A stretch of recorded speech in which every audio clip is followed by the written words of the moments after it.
वो जानना बड़ा दुष्कर और बड़ा दुर्लभ है। कृपा करके बताइए ये गिरिराज जी का स्वरूप क्या है। तब राजा बहुलाश्व कहते हैं कि देखो, गिरिराज जी के चरित्र जाने बिना मुझे लगता नहीं कि जीवन धन्य हो जाए। नारद जी ने उन्हें धन्यवाद दिया और कहा कि देख राजा बहुलाश, तेरे ऊपर जरूर प्रभु की कृपा हुई है और जरूर तेरे भाग्य के अंदर परिवर्तन आया है, तब तू श्री गिरिराज जी के बारे में जानने का प्रश्न खड़ा कर रहा है। जब जब भी गिरिराज जी के बारे में सुनने का अवसर आवे, जब जब भी गिरिराज जी के लीलाओं को सुनने के लिए अपन बैठे, तो मानो यहां यूं ही बैठे नहीं है, अपना भाग्य बदलने वाला है, अपना भाग्य कोई अच्छे मोड़ पे करवट लेने वाला है। उसके बगैर कोई गिरिराज जी के स्वरूप को जानने के लिए बैठ नहीं सकता। कहा देखो तो सही, मेरी समझ में एक चीज नहीं आती।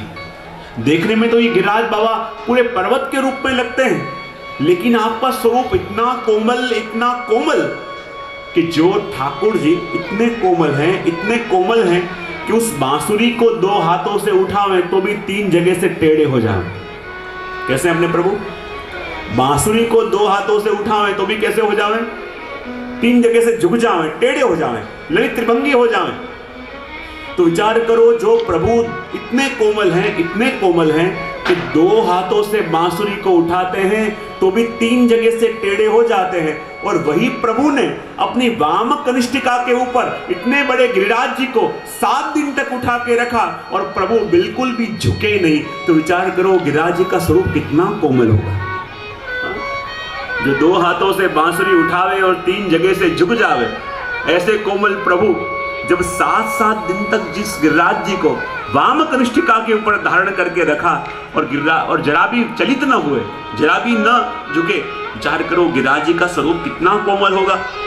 और तब नारद जी कहते हैं देखो बहुलाश, जिन श्री गिरिराज जी की कंदराओं के अंदर प्रभु नित्य विराजमान होते हैं, उस गिरिराज जी के बारे में, उन गिरिराज जी का दर्शन करना, उन गिरिराज जी का स्पर्श करना या उन गिरिराज जी के गुणगान को सुनना, ये तीनों वस्तु ऐसी हैं कि जाने अनजाने में हुए बड़े से बड़े अपराध, अधम से अधम व्यक्ति कोई हो, चाहे गिरिराज जी के स्पर्श कर ले, गिरिराज जी का दर्शन कर ले या गिरिराज जी के बारे में सुन ले, जैसे रुई के बड़े बड़े ढेर होते हैं और उसमें एक माचिस की तिल्ली पड़े और सारे ढेर बल के राख हो जाते हैं, और वैसे ही गिरिराज नाम जिसके कानों के अंदर पड़े और पड़ते ही उसके सारे अपराध उसी क्षण निश्चित हो जाता है। और यहाँ पे आप आके बैठे हो और गिरिराज जी के बारे में सुन रहे हो, तो निश्चित मानना गिरिराज जी का नाम और उनकी लीला सुनते ही जाने अनजाने में हुए हमसे सारे अपराध आज शमन उनका हो गया। आज ये चरित्र एक ऐसी तिल्ली डाल रहा है कि हमारे रहे सारे संचित कर्म को जला के राख कर देवे, ऐसी चरित्र ये है। और कहे श्री गिरिराज जी का स्वरूप तो ऐसा है कि जाने अजाने भाव से या कुभाव से भी यदि कोई गिरिराज जी का एक बार स्पर्श कर ले या एक बार उसका दर्शन कर ले, तो बड़े से बड़ा अधम भी उसी समय प्रभु का हो जाता है। प्रभु उसके ऊपर कृपा दृष्टि कर देते हैं और कह देते हैं कि कोई ब्रह्मघाती हो, आत्मघाती हो, ऐसा जीव भी जाने अनजाने में गिरिराज जी के पास चला जाए और गिरिराज जी के ऊपर उसकी दृष्टि हो जावे, तो मानो गिरिराज जी पे दृष्टि नहीं करी, प्रभु ने स्वयं उसके ऊपर दृष्टि करी। ऐसा स्वरूप ये गिरिराज जी का है। तो कहीं गिरिराज जी हैं कैसे और गिरिराज जी का प्रागट्य कैसे हुआ गोलोक धाम में, तो उसका वर्णन करते हुए यहाँ कहते हैं कि एक बार गोलोक धाम के अंदर ठाकुर जी विराजमान है और उनके सामने आज राधा जी नृत्य कर रही है, और ऐसा बढ़िया नृत्य कर रही है, ऐसा सुंदर नृत्य कर रही है, नृत्य का दर्शन करते जाए और ठाकुर जी कहे वाह राधा जी वाह, वाह प्यारी जी वाह, और जैसे जैसे प्रशंसा करें ठाकुर जी को और आनंद आवे, ठाकुर जी प्रशंसा करते जाए और राधा जी कहे देखो प्रभु और सुंदर नृत्य आपको दिखाऊं, जैसे फिर से राधा जी नृत्य करें, वही ठाकुर जी कह रहे वाह स्वामी जी वाह, अद्भुत अद्भुत अद्भुत, ऐसे नृत्य का दर्शन तो मैंने कभी नहीं किया। वह राधा जी कहते देखो प्रभु आज आपको ऐसा नृत्य दिखाऊं कि जब मैं चरणों से ताल लूंगी तो मेरे चरणों में जो घुंघरू पहने हुए हैं उसमें से सिर्फ एक घुंघरू का आवाज आएगा, राधा जी ऐसे सिद्धस्था है, जब नृत्य करते करते चरणों से एक ताल देती हैं तो धारण करे हुए सारे घुंघरूओं में सिर्फ एक घुंघरू बजता है।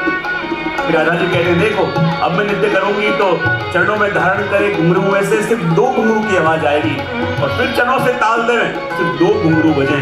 और प्रभु भी कह राधा जी अद्भुत अद्भुत अद्भुत, आज जो आप नृत्य दिखा रही हो ऐसा नृत्य तो मैंने आज तक अपनी जिंदगी में कभी नहीं देखा।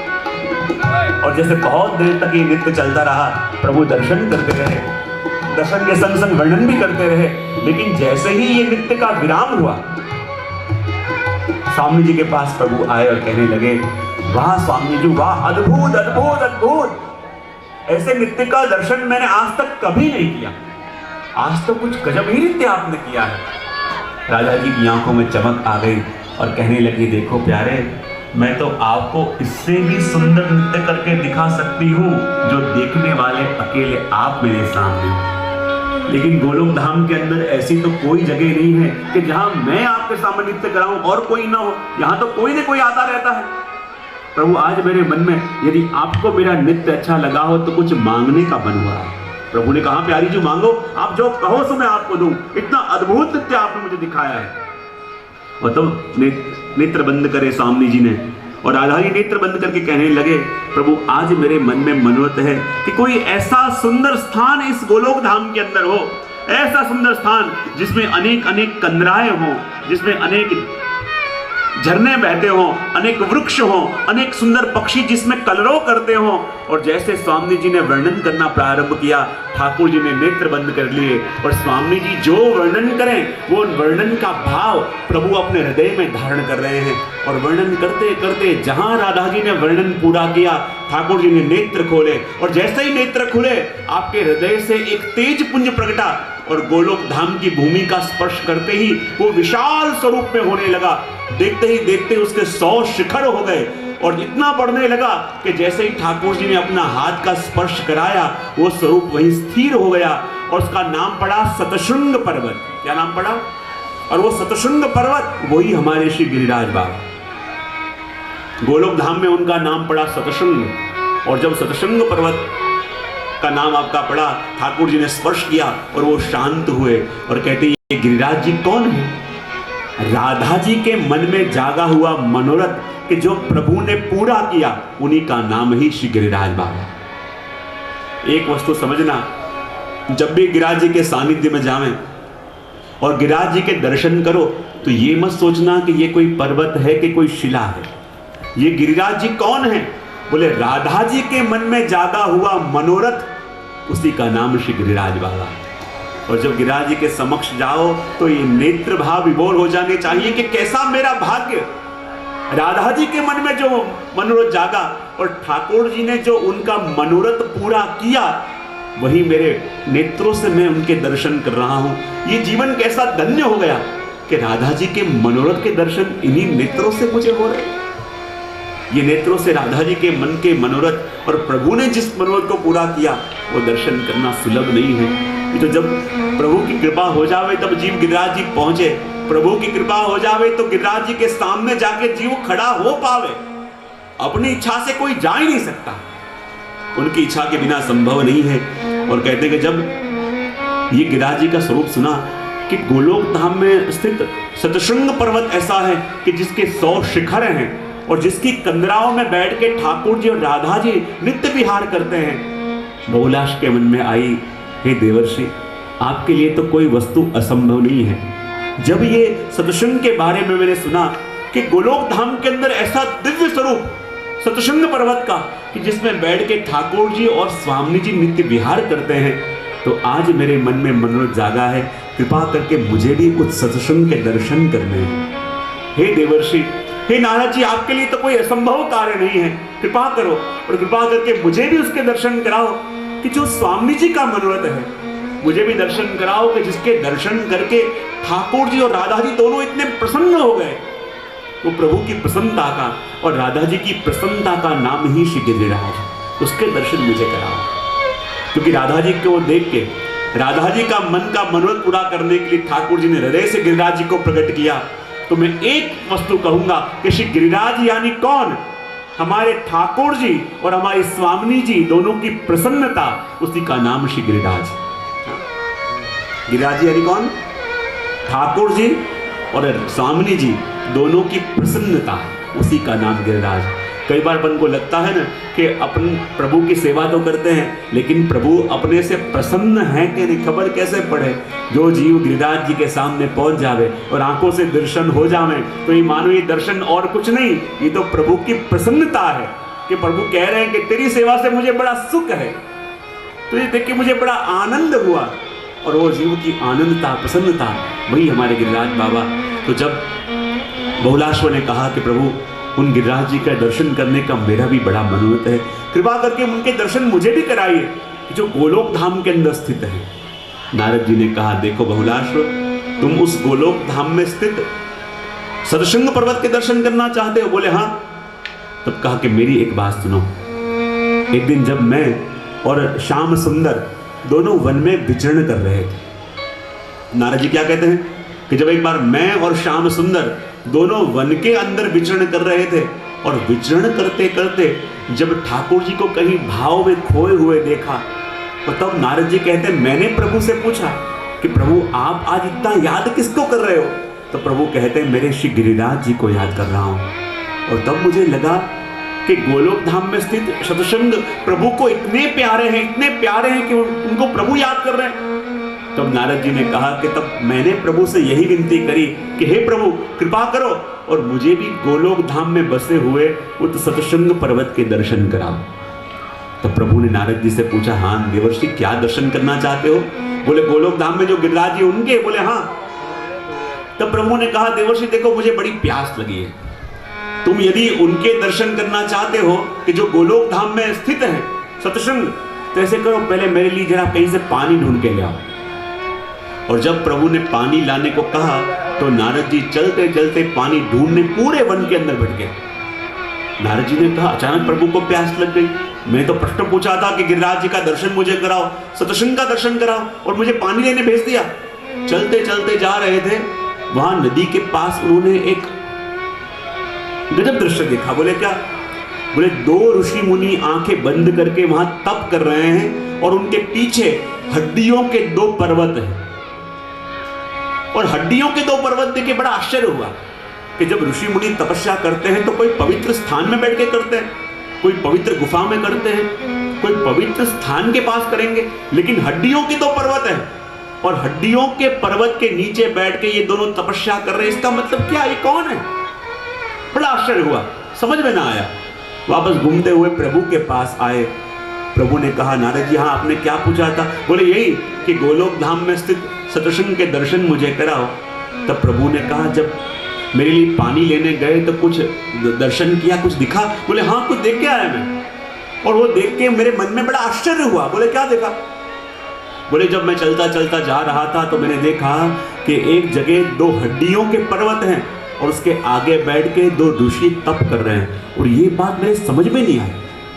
ऋषि मुनि तप करते हैं, किसी पवित्र स्थान में बैठ के करते हैं, लेकिन हड्डियों के दो पहाड़ और उसके पास बैठ के तप करें, ये क्या था? तब भगवान ने कहा, नारद जी आप कह रहे हो कि आपको गोलोक धाम में स्थित सतशृंग के दर्शन करने हैं। जानते वो दो ऋषि मुनि कौन है? बोले कौन है? वो कितने जन्मों से गोलोक धाम में स्थित सतशृंग के दर्शन करने के लिए तप कर रहे हैं, और तप करते करते उनका देह छूट जाता है और नया जन्म धारण करके फिर से तप करते हैं कि सतशृंग के दर्शन हो, फिर नया जन्म धारण किया, फिर मृत्यु हुई। और ये पीछे हड्डियों के जितने पहाड़ हैं, ये इनके ही पिछले जन्मों की हड्डियों के पहाड़ हैं, और इतने पहाड़ बन गए और दर्शन करने का प्रयत्न कर रहे हैं कि सतशृंग के दर्शन हो, और फिर भी इन्हें दर्शन नहीं हुए। और नारद जी आप कहते हो कि मुझे दर्शन करा? तो अब नारद जी को लगा कि श्री गिरिराज जी के दर्शन करने इतने दुर्लभ कि हड्डियों के पहाड़ हो गए, इतने जन्म धारण करे और फिर तप कर रहे हैं कि एक बार गिरिराज जी की झलक मिले, लेकिन फिर भी झलक न मिली तो मुझे कहाँ से हो सकते हैं। लेकिन जैसे जैसे समय व्यतीत होने लगा, और कहते हैं ठाकुर जी एक बार जब गोलोक धाम के अंदर दास करते करते प्रभु ने कहा कि मुझे मेरे बिछड़े हुए जीवों की याद आ रही है। और जब बिछड़े हुए जीवों की याद आ रही है ऐसा प्रभु ने कहा, तो उस समय ही राधा जी ने कहा कि हमको ब्रज में प्रागट्य लेना चाहिए। प्रभु ने कहा जल्दी अपन ब्रज में प्रगटे। तो राधा जी ने कहा कि प्रभु देखो, भूतल पे प्रागट्य लेना है तो मैं अकेले नहीं जाऊंगी, मेरा पूरा परिकर होगा तो मैं भूतल पे जाऊंगी। मैं भूतल पे जन्म लूं तब जब मेरा बंसी बट भी हो, मेरे श्री यमुना जी भी भूतल पे आवे और मेरे श्री गिरिराज जी वो भी भूतल पे आवे तो मैं प्रागट्य लूंगी। और जब प्रभु के प्रागट्य का समय आया तो कहते हैं श्री गिरिराज जी का प्रागट्य कहाँ हुआ? सबसे पहले शालमली द्वीप के अंदर। देखो गोलोक धाम में प्रकट है तो मैंने देखा बराबर कि गोलोक धाम में कैसे प्रकट है, लेकिन गोलोक धाम से जब पृथ्वी के अंदर श्री गिरिराज जी का आगमन हुआ तो सबसे पहले श्री गिरिराज जी का प्रागट्य कहाँ हुआ? बोले द्रोण नाम के पर्वत के वहां शालमली द्वीप में। कहाँ हुआ? कहां पे हुआ? द्रोण नाम के पर्वत के वहां शालमली द्वीप में। अपना ये जो भारत है कौन सा द्वीप है? जब संकल्प करते हो ना बोलते हो, कौन सा द्वीप है ये? हाँ, जम्बू द्वीप है, ये जम्बू द्वीप है। और उसी प्रकार शालमली द्वीप यानी आज का कौन सा स्थान? शालमली द्वीप यानी आज का अफ्रीका। और कहते हैं उस द्वीप के अंदर द्रोण नाम के पर्वत के वहां श्री गिरिराज जी का प्रागट्य हुआ।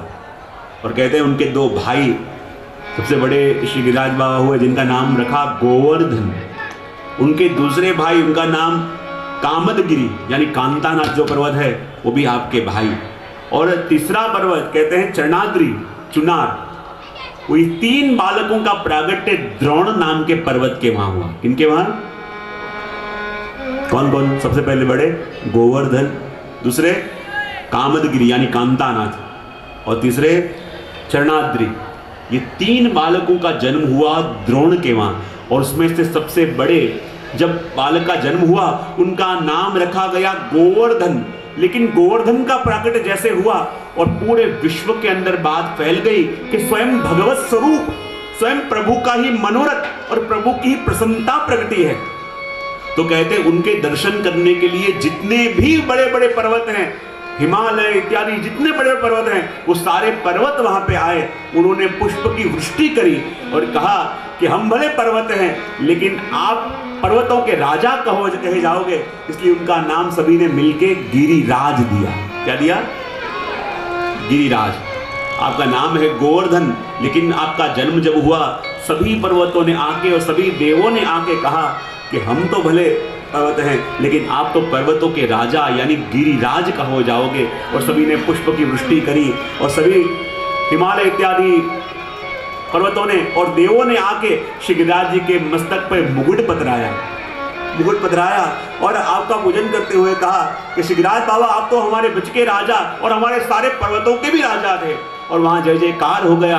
द्रोण के वहां दूर दूर से सभी लोग आ गए और उत्सव मनाने लगे कि देखो इनके वहां जो बालक प्रगटा है गोवर्धन, आज से वो पर्वतों का राजा यानी गिरिराज है। और बड़ा उत्सव वहां पे मनाया गया और सभी लोग आके श्री गिरिराज जी की बलैया लेते, गिरिराज जी को सुंदर वस्त्र धराते और बधाई गाते हुए कहने लगे श्री गोवर्धन महाराज महाराज तेरे माथे मुकुट विराज रहो। श्री गोवर्धन महाराज महाराज तेरे माथे मुकुट विराज रहो। श्री गोवर्धन महाराज तेरे माथे मुकुट विराज रहो। श्री गोवर्धन महाराज महाराज। इतना बड़ा उत्सव हुआ कि श्री गोवर्धन को गिरिराज की उपाधि दी गई। तो ऐसे उत्सव को क्या बैठे बैठे मनाते हैं? क्या कैसे मनाते हैं? इतना बड़ा उत्सव होता है, इतना बड़ा आनंद हो रहा है, दूर दूर से लोग आए हैं। तो हम भी बधाई दे रहे हैं हमारे श्री गिरिराज बाबा को कि आज से आप गोवर्धन नहीं, आज से तो आप गिरिराज हो।